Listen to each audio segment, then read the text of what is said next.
Ath, c'est évidemment la cité des géants et parmi tous ces géants, dans ce lieu splendide de mémoire qu'est la maison des géants, eh bien, il y a Laurent Dubuisson, son conservateur, qui aime partager à souhait son patrimoine, son folklore et toute une région.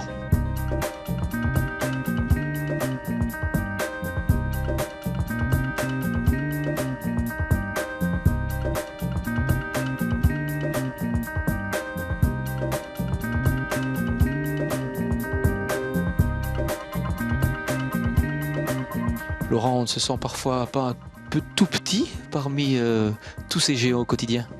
Mais ça permet d'être un peu modeste comme ça. On est remis à sa juste valeur. Mais c'est vrai que non, mais c'est un peu magique et magnifique de vivre en permanence au milieu de ces géants.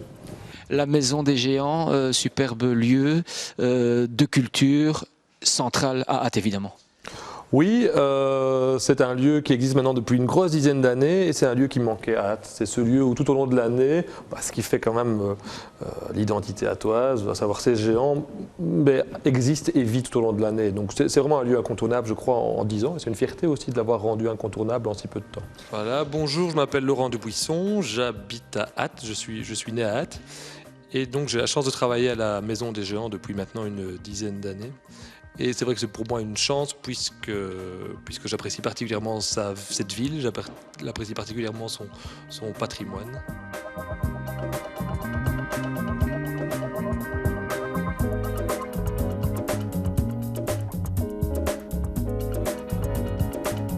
Ath, c'est les géants, mais il ne faudrait pas non plus que les géants cachent le reste. C'est une petite ville, on est fier qu'elle soit petite, mais assez chaleureuse, avec un très beau patrimoine. C'est une ville d'histoire et donc ça vaut la peine de s'y arrêter et de découvrir la qualité de son urbanisme. Et c'est aussi, on en est assez fier dans notre province du Hainaut, une région verte, on l'appelle le pays vert. Et c'est vrai qu'on apprécie aussi cette zone rurale avec des paysages qui sont assez chouettes, avec les moulins, avec une série de fermes et de sentiers de promenade qu'on a développé et qu'on essaye de faire découvrir. Premier arrêt, première visite, il sera de toute façon malgré tout encore question de géants. C'est un peu incontournable, mais c'est un lieu que les gens ne connaissent pas et donc j'espère vous faire découvrir quelque chose. On va aller dans un hangar, ça paraît peut-être pas très intéressant, mais vous allez voir, c'est une véritable caverne d'Ali Baba.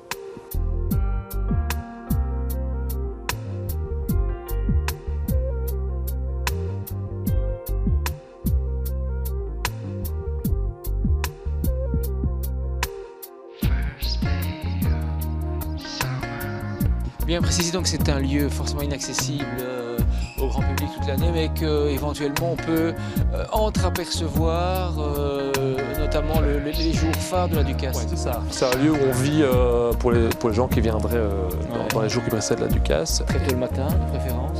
C'est vraiment aussi un patrimoine qui est important. Celui-là, par exemple, il est de 1850. C'est vraiment... C'est comme si à un moment, une œuvre d'art, on la sortait du musée et on la faisait défiler en rue. Voilà. Ce char d'agriculture a la particularité d'avoir ces deux colonnes de paille. Mais pour pouvoir les réaliser, c'est la croix et la bannière. Et donc on a dû remplacer ça il y a 7-8 ans. Et j'ai passé 1 an et demi pour restaurer ce truc-là. Parce qu'en réalité, il faut des pailles qui soient assez longues. Et la céréale qui a une paille assez longue, c'est le seigle. Plus personne ne plante du seigle.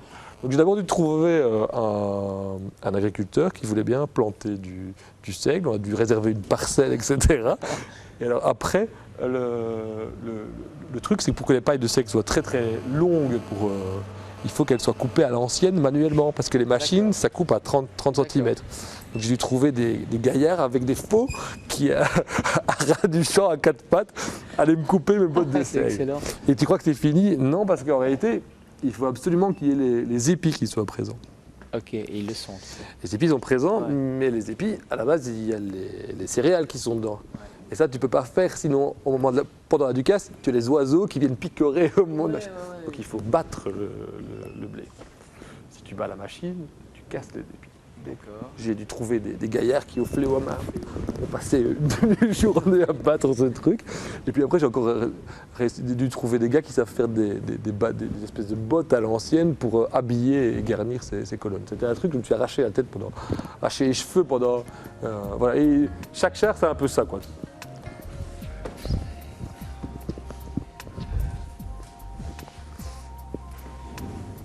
Donc ça c'est le char de la ville, il personnifie et symbolise complètement la ville d'Ath. Et donc ici sur les banquettes qu'on trouve, ce sont les personnages historiques. Il y a 9 personnes qui sont les personnages qui ont marqué le plus l'histoire de la ville et qui sont assis. C'est un peu comme si toute l'histoire de la ville d'Ath défilait comme ça sur le cortège. Et au sommet du char, là, sous cette espèce de temple antique, on a un trône, mais qui est actuellement en restauration. Et donc, sur le trône, on a une jeune fille qui personnalise la ville d'Ath. Elle est la déesse d'Ath. Et c'est vrai qu'on aperçoit aussi ici une série de petits détails que les gens ne voient jamais.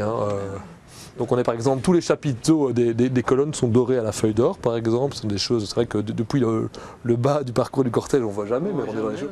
Et en même temps, il y a une série de fresques qui datent du milieu du 19e siècle, qui sont pratiquement pas vues. Mais il y a vraiment un souci du détail et de la qualité sur l'ensemble de ces chars qui en font un patrimoine assez incroyable.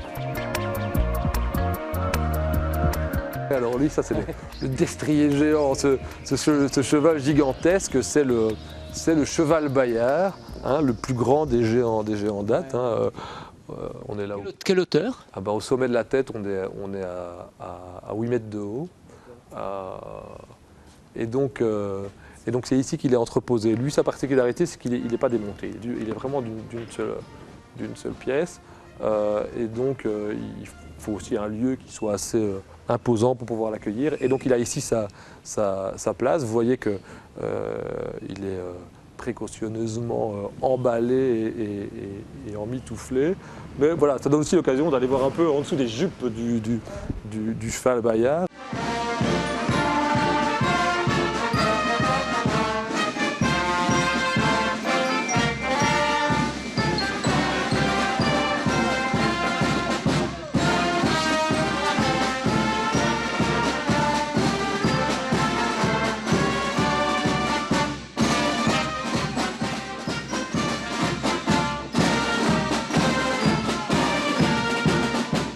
Donc dans un panier qui est la partie basse du géant, il y a la porte d'entrée.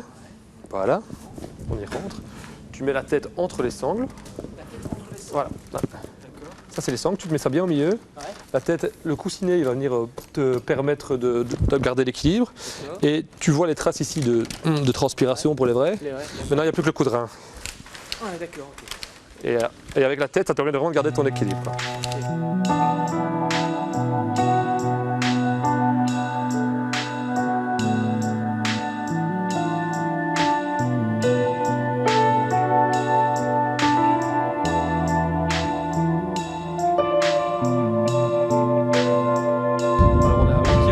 Centre d'Ath, on est parti en direction du pays des collines vers Elzel et Flobec. On est un peu vraiment à cet endroit où le paysage devient beaucoup plus vallonné. Oui, voilà, ce qu'on appelle ce pays des collines et où se trouve le mont de Mainvaux. Ça peut paraître un peu prétentieux comme nom, mais c'est comme ça que les habitants le connaissent. C'est le point culminant de l'entité d'Ath et c'est vrai que c'est ici que se trouve un lieu un peu étrange qui est ce calvaire du mont de Mainvaux. J'aime bien quand le patrimoine est ancré avec son temps et donc on a ici une association du village qui s'est complètement mobilisée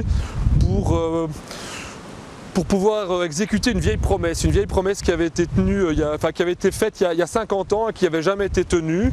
Et eux se sont vraiment mobilisés pour réussir à replacer au pied du calvaire une sculpture qui est une mise au tombeau. L'original, c'est un peu la Joconde d'Ath.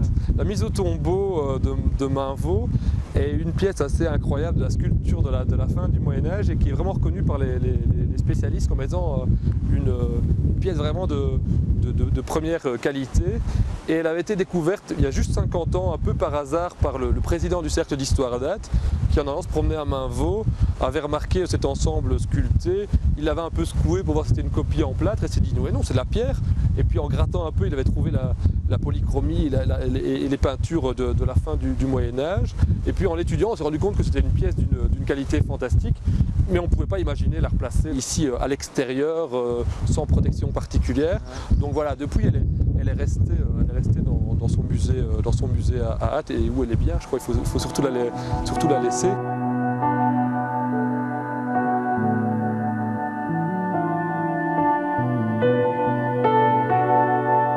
balade, mais qui est vraiment à la portée de tout le monde. Je crois qu'elle doit faire 3 km, c'est vraiment pas un long parcours, mais qui permet du calvaire de rejoindre le sommet de ce fameux mont de Mavot, et qui permet de traverser toute la hauteur et de découvrir vraiment un paysage qui est vraiment assez chouette. Donc c'est à la fois vraiment ce caractère rural, ce caractère vraiment paisible, et c'est vraiment une petite balade qui prend pas beaucoup de temps, qu'on peut faire en famille et qui est vraiment agréable.